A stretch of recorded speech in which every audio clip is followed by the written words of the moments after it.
On cherche tous le bonheur. C'est l'obsession de notre époque. On nous vend le bonheur comme un état stable, une sorte de nirvana où plus rien ne bouge, où tout va bien, pour toujours. Mais si je vous disais que cette vision est fausse? Pire, qu'elle est contraire à la vie? Il y a un homme, au XVIIe siècle, qui a tout risqué pour nous dire une vérité fondamentale sur nos émotions. Cet homme, c'est Baruch Spinoza.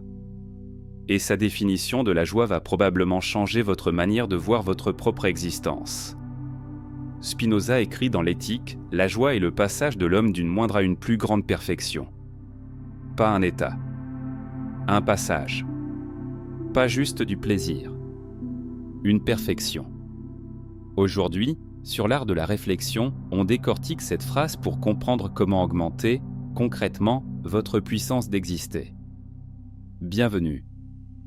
Pour comprendre cette citation, il faut d'abord comprendre ce qu'est un être humain pour Spinoza. Oubliez l'idée d'une âme statique. Pour Spinoza, vous êtes une force, une énergie en mouvement constant.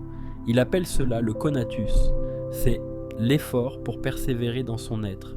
En gros, c'est votre pulsion de vie, votre volonté inconsciente de continuer à exister et à vous affirmer dans le monde. Imaginez que vous avez une jauge de puissance intérieure. Quand vous êtes malade, triste ou humilié, cette jauge baisse. Votre capacité à agir sur le monde diminue. C'est ce que Spinoza appelle la tristesse. À l'inverse, quand vous apprenez quelque chose, quand vous réussissez un projet ou quand vous êtes avec quelqu'un que vous aimez, cette jauge monte. Votre puissance d'agir augmente. C'est là que notre citation prend tout son sens. La joie est le passage d'une moindre à une plus grande perfection. Spinoza ne parle pas de perfection au sens moral, il parle de degré de réalité. Plus vous êtes joyeux, plus vous êtes réel, plus vous êtes puissant, plus vous êtes capable d'agir. La joie, c'est le signal biologique et métaphysique que votre puissance augmente. Il y a un mot crucial dans la citation que la plupart des gens ignorent. C'est le mot passage. Spinoza dit « la joie est le passage ». Pourquoi est-ce si important? Parce que cela signifie que la joie est dynamique. C'est un mouvement. On ne possède pas la joie, on la traverse. Si vous restez immobile, si vous stagnez, même dans le confort, ce n'est pas de la joie au sens spinoziste. La joie, c'est la sensation de la croissance. C'est la différence entre être riche et devenir riche. C'est la différence entre savoir jouer du piano et le moment précis où vous comprenez enfin comment jouer ce morceau difficile. C'est pour cela que le confort moderne nous rend souvent malheureux.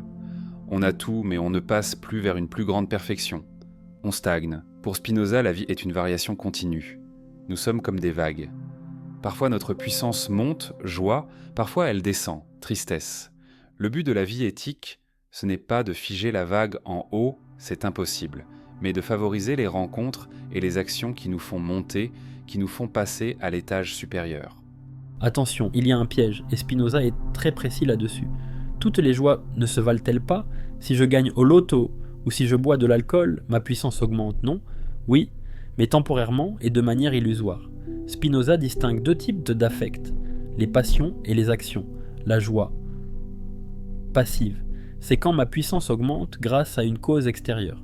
Exemple, je reçois un compliment, je mange un bon gâteau, je reçois des likes sur Instagram. Je suis joyeux, certes, mais je suis dépendant de l'extérieur. Je subis cette joie. Si la cause disparaît, plus de gâteaux, plus de likes, je retombe dans la tristesse. C'est une joie fragile, instable. La joie active, c'est le saint Graal de Spinoza, c'est quand je suis moi-même la cause de ma propre joie. Comment? Par la compréhension. Quand je comprends un problème mathématique, quand je comprends pourquoi je suis en colère et que je le résous, quand je crée quelque chose par ma propre compétence, je passe à une plus grande perfection. Mais cette fois, c'est moi qui génère cette puissance. Je ne suis plus esclave des circonstances extérieures. La vraie joie, la plus solide, c'est celle qui naît de la raison et de la compréhension du monde.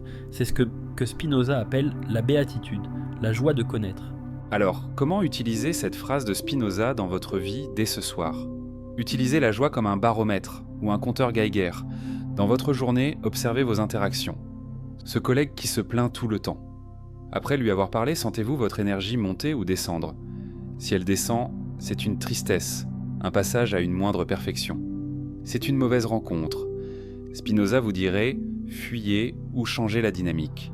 Cette activité créative, ce livre, ce sport, est-ce que cela vous donne le sentiment d'une expansion de votre être? C'est de la joie.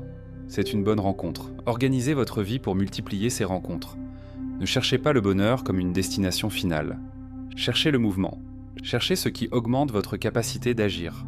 Ne vous demandez pas « est-ce que c'est bien ou mal ?» Demandez-vous « est-ce que cela augmente ou diminue ma puissance d'agir ?» La joie n'est pas un cadeau que la vie vous fait. C'est le signe que vous êtes en train de réussir votre métier d'être humain. Si cette analyse de Spinoza vous a permis de passer à une plus grande perfection, ne serait-ce qu'un tout petit peu, alors ma mission est accomplie. Dites-moi en commentaire, quelle est cette activité qui, à coup sûr, provoque chez vous ce passage vers une plus grande puissance ?